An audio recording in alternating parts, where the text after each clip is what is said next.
Hello student, today we solve question number 9 and 10. This is part 6 video of next page. So question number 9 is what are the values of x and y in the subtraction x0 x minus y7 3 equal to 23y. तो question को पहले हम note कर लेते हैं. This is the question number 9. x0 x minus y7 3 equal to 2 3 y. तो what is the value of x and y. तो सबसे पहले हम ये देख लेते हैं x और y इसमें कौन कौन सा नंबर डिजिट दिया है. 7 दिया है, 3 दिया है, 2 दिया है. तो इसका मतलब यह है कि x और y की वैल्यू ये तो नहीं हो सकता है. न 3 हो सकता है, न ही 0 हो सकता है, न ही 7 हो सकता है और न ही 2 हो सकता है. यानी 0 2 3 7 में से x और y की वैल्यू इसमें से कोई भी हो नहीं सकती.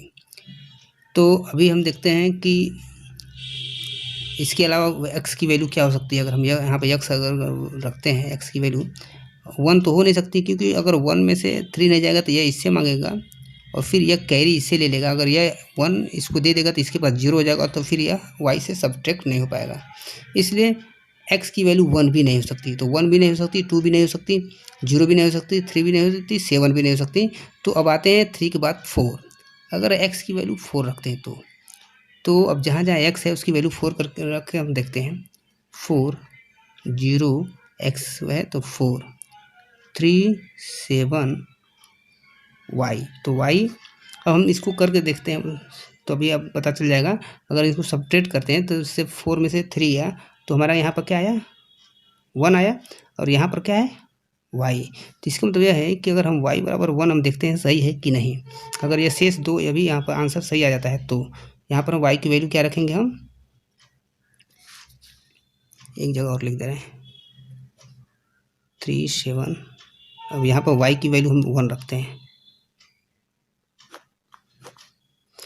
तो 4 में से 3 गया तो 1 आया, तो 1 हमको पता चला गया कि y की वैल्यू क्या हो सकती है 1 हो सकती है.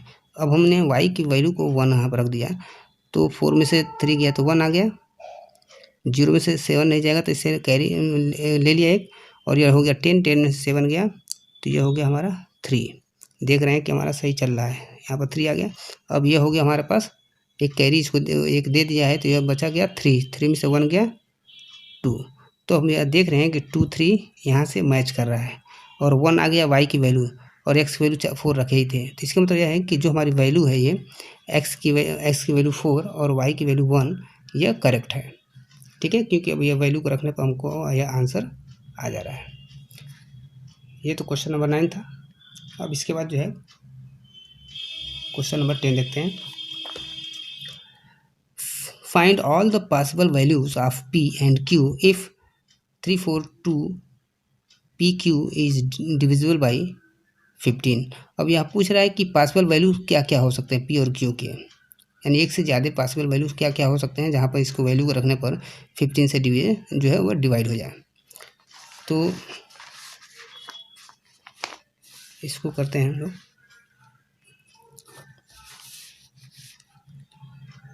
Find the all possible values of p and q. Question पहले हम नोट कर लेते हैं. This is the number, this number is divisible by 15. तो what will be the value of p and q. तो p और q जो है क्या हो सकती है वैल्यू. तो सबसे पहले हम ये देखते हैं कि 3 और 5 से यानी 15 से डिविजिबल के लिए यह है कि कोई भी नंबर अगर वो 3 और 5 से डिविजिबल है तो वो नंबर डेफिनेटली 15 से भी डिविजिबल होगी. When the number is divisible by 3, इसको नोट कर दे रहे हैं. व्हेन द नंबर is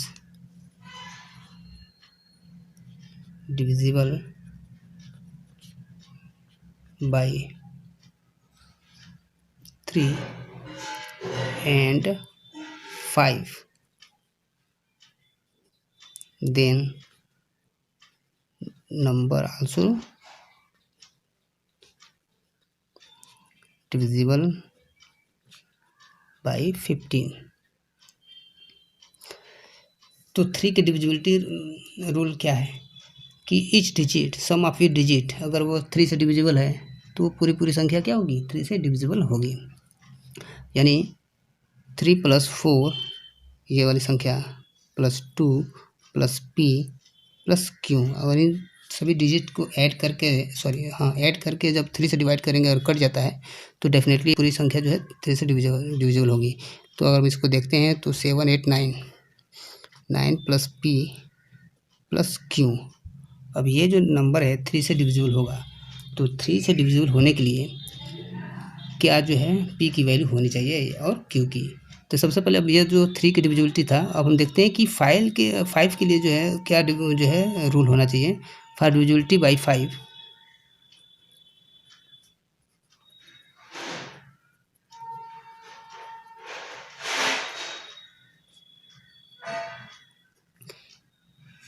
अब इसके लिए क्या है, इफ़ वंस डिजिट जो है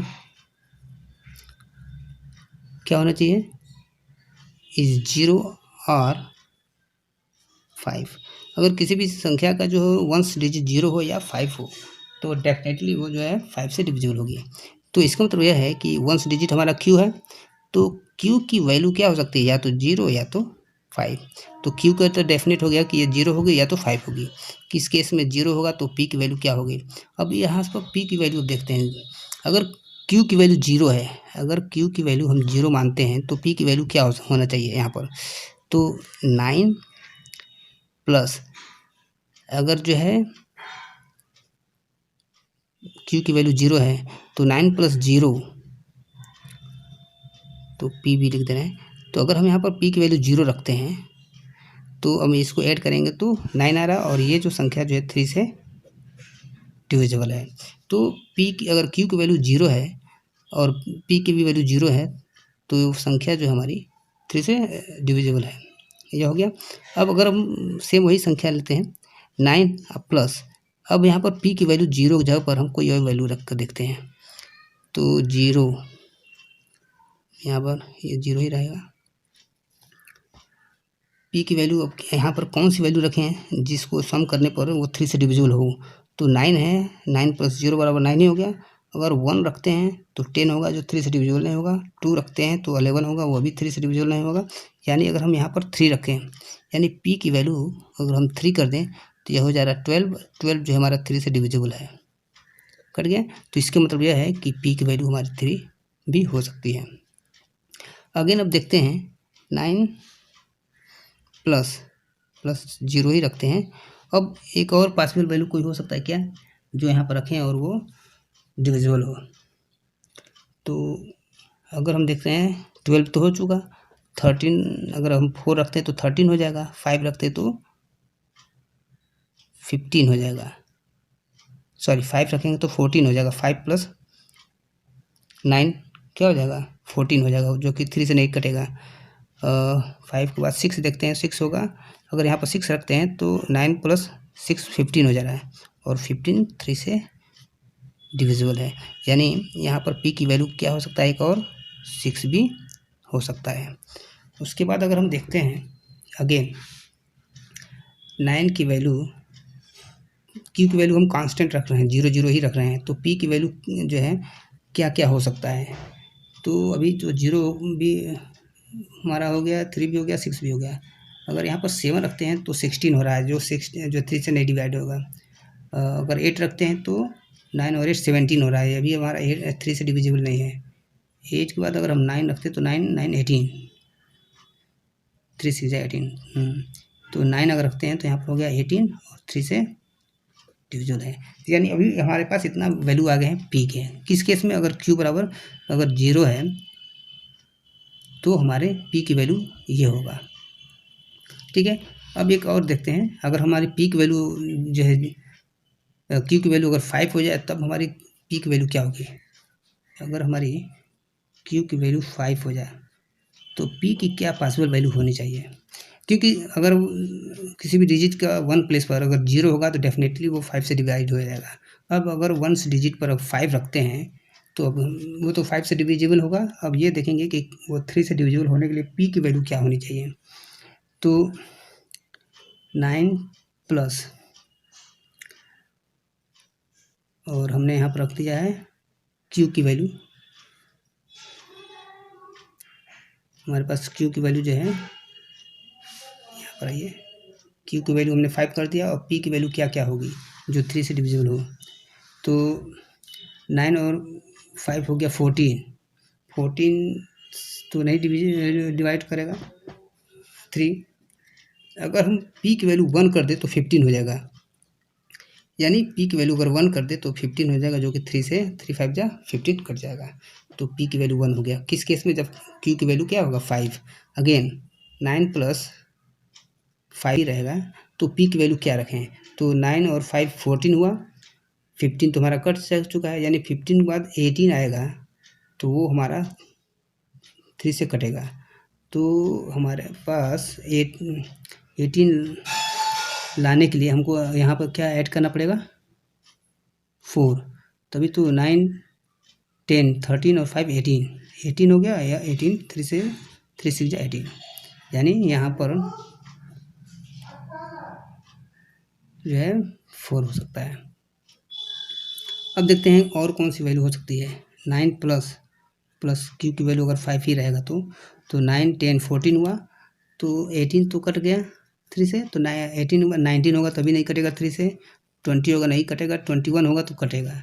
तो 21 होने के लिए हमें कितना इसमें जोड़ना पड़ेगा? 14 में 7। तो यानी पी की वैल्यू अगर हम यहाँ पर 7 कर दें तो हमारा 21 हो जाएगा, जो कि ये कट गया। तो पॉसिबल वैल्यू हमारी क्या होगी? क्यू की वैल्यू 0 5 और पी की वैल्यू 0 3 6। कब? जब क्यू की वैल्यू 0 होगा तो ये हमारा पी की वैल्यू होगी। अगर अब क्यू की वैल्यू 5 होता है तो पी की वैल्यू हमारा ये होगा, तब वो 3 से डिवाइड होगा। ठीक है, तो this is the 10th question.